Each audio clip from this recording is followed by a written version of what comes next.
Right now is our very special guest, former Congressman and presidential hopeful, Honorable Duncan Hunter Sr. And we're so excited to have him. It's wonderful to be here, and I'll tell you something, wonderful to be here for Chris too, because he's got a capability and he's got a genuineness about him and a realism about him that is extraordinary.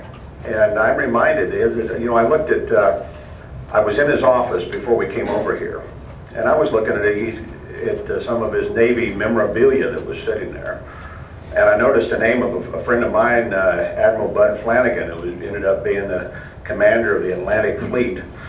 And I looked at Flanagan had a commendation that he'd written. See if I can find that commendation. And I just copied off the last line of it because I thought it's kind of relevant to this congressional race. And it says, Petty Officer Reed's outstanding performance and loyal devotion to duty reflected great credit upon himself and the U.S. Naval Service. Admiral Flanagan, Commander-in-Chief, United States Atlantic Fleet. And you know, that kind of represents this sense of duty that Chris has to this country and to this district. He's real, and a number of people have spoken to that. He doesn't try to emulate somebody else, he doesn't try to be somebody else, but he's real. He understands what makes America work and makes America tick. And you know, I kind of think back to the first time I ran. I ran in 1980 with a guy named Ronald Reagan running at the top of the ticket in a district that was only 29% Republican, 2-to-1 Democrat. And we won that race. And we won it because most Americans, whether they're Democrat or Republican or independent, have that seed of self-reliance and individualism that folks in other parts of the world don't have. And you know, Europe is heavily socialized now. In fact, that's one problem we have with Afghanistan. None of them have any military anymore because all the social spending has crowded out their military. So while we're sending 30,000 additional troops to Afghanistan, the other 26 NATO nations are having trouble coming up with 5,000 troops because they don't believe in national security anymore because all their social spending has crowded it out. So they've lost that sense of independence. And somehow we Americans still have that sense of independence, and even people who have gone over to the who believe the hokey that was advertised for the present administration when they were running for office. This change, it really wasn't a change at all from socialism, but basically kind of the vanilla standard brand stuff. All Americans have, I think, that little seed of individuality and self-accountability that if you appeal to it and if you get the right candidates, you can bring it out. That's what Ronald Reagan did in 1980. We had folks that had never voted before in a presidential election came out and voted for him, and folks that had voted the other way who came over and voted for him. So we can do that. We can win this election. And you know, one of the trademarks of these groundswell years, which is what I think we have coming on, is that we underestimate how good it could be. And we end up with a few races that we lose by 100 votes that we say, my gosh, if I would have just realized how close we were or how close we could get, I would have done more and we could have gone over the top. So, you know, it's a great thing when you start out with a new young candidate, with a guy that's going to have a really good career, being truly a representative, to be able to get in on the ground floor and be able to support Chris is really a wonderful opportunity. So I envy you because you guys are here at the start, and you know, and incidentally, he's got a great family, doesn't he? If he can just every family member will just reach out, I think you're going to have a pretty good quorum to start out with. And let me talk about a couple of issues that I think are important. But before I do that, let me make a recommendation, a campaign recommendation, because I've campaigned. I realized at one point that during my time in Congress, I'd campaigned in every state in the Union, I think, for trying to help other guys get in, just like we're working for Chris right now, except I think Indiana and North Dakota. And in one of those states, I campaigned for a guy who did what he called his Christmas card list and his dear friend letters. And let me tell you what that is, and I hadn't talked to Chris about this, but let me tell you what that is.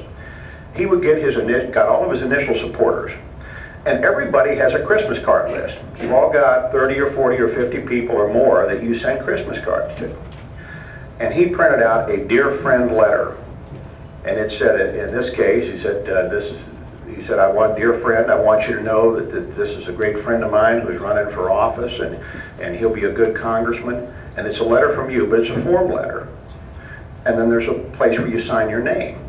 And so he would give these dear friend letters, about that many, to each one of his initial supporters, and they would then sit down with their Christmas card list, and they would address it to Dear Flossie or Dear Joe or Dear whoever, to their friends, and sign it.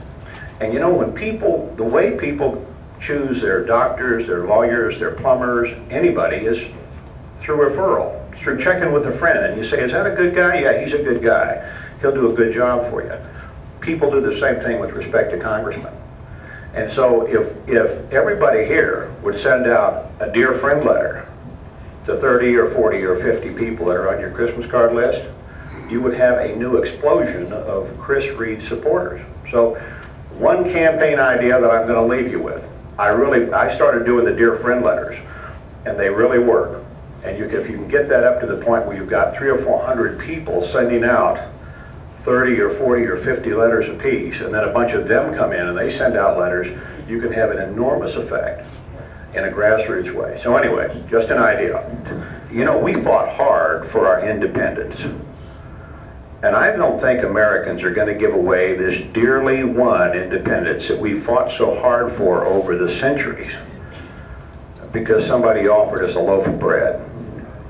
A free loaf of bread and a free checkup and all these other free things that somehow never seem to be free, because in the end you end up paying for them.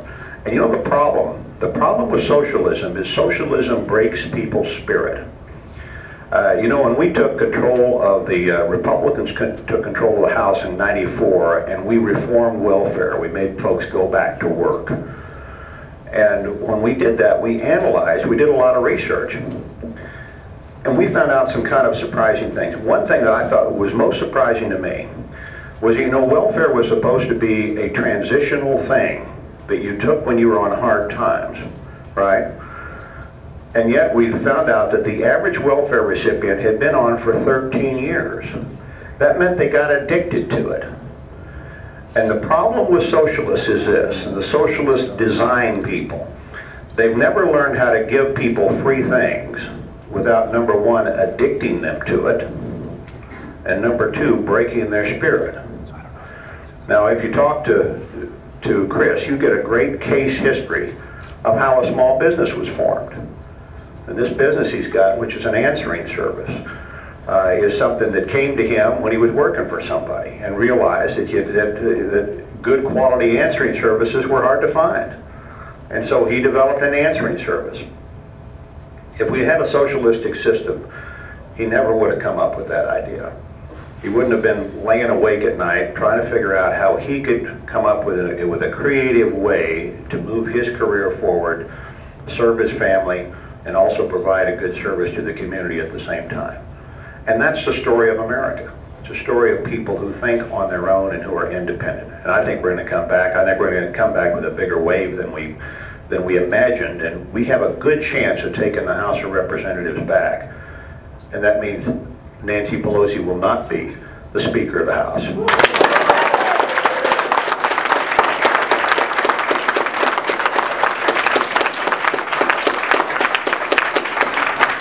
But we have to win this seat to do it.